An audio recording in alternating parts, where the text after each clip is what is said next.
Well, hello folks, it's Yamil Sued for Gunstock Reviews. We're here in Phoenix, Arizona at the offices of Tim Forshey. How you doing, Tim? I'm great, Emil. Good to see you again.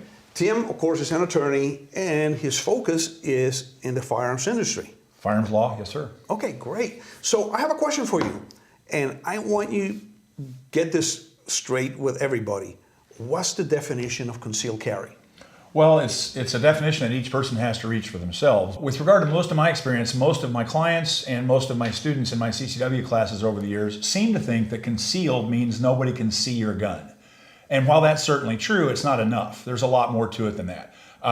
What if you can't see my gun, but you can see me constantly touching my gun as I walk through a crowd because I'm not secure with the fact that my gun's still in my holster securely. So I'm constantly fidgeting with my gun, touching my gun, that sort of thing. That's an indicator that somebody's carrying a gun. How about if I'm just hitching up only the strong side of my pants constantly? I'm constantly pulling up the belt on my right side because of the weight and my belt's not tight enough. And you see somebody doing that in a crowd. That's a tell. One that happens all the time when people move and they walk through a doorway or they walk around a piece of furniture and their hip hits the door jamb, and instead of hearing the thunk of a hip bone, you hear the whack of 2 pounds of solid steel hitting the door jamb. It's not a concealed weapon anymore. I was in line at Ace Hardware one time and I swear to God that I could smell Hoppy's number 9 on the guy standing in front of me at the line. I could smell his gun. Those people are not carrying concealed. They might think they are because their shirt covers the gun, but it's very easy for a trained observer to note that they are carrying a firearm. So to me, the only definition of concealed that really makes sense is your gun is concealed when no one knows you're carrying a gun.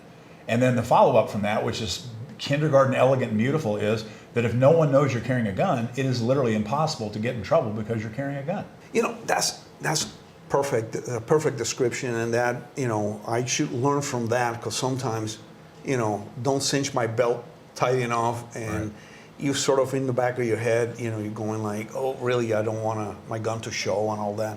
And that's such an important thing. I mean, and of course you have your tactical advantage of when you are, you know, actually concealed carrying. You don't become target number 1. So we are both taking responsibility of our training and all that kind of stuff. And of course, get good training too. Tim and I are both Gunsight alumni, so we got the best training there is. That's very true. Absolutely. It's a rigorous, rigorous 1 week of training that not everybody should skip. Everybody should go. If you carry a gun, you should get trained. It's the classic example of people say, well, I can't afford it. And my response is, can you afford not to? That's a great question. That's a great answer. Thank you for watching Gunstock Reviews. Please visit our website at www.gunstockreviews.com for more exclusive content. Please visit our Patreon page at www.patreon.com/gunstockreviews. Your contributions would be greatly appreciated and help us grow our selections and frequency of videos.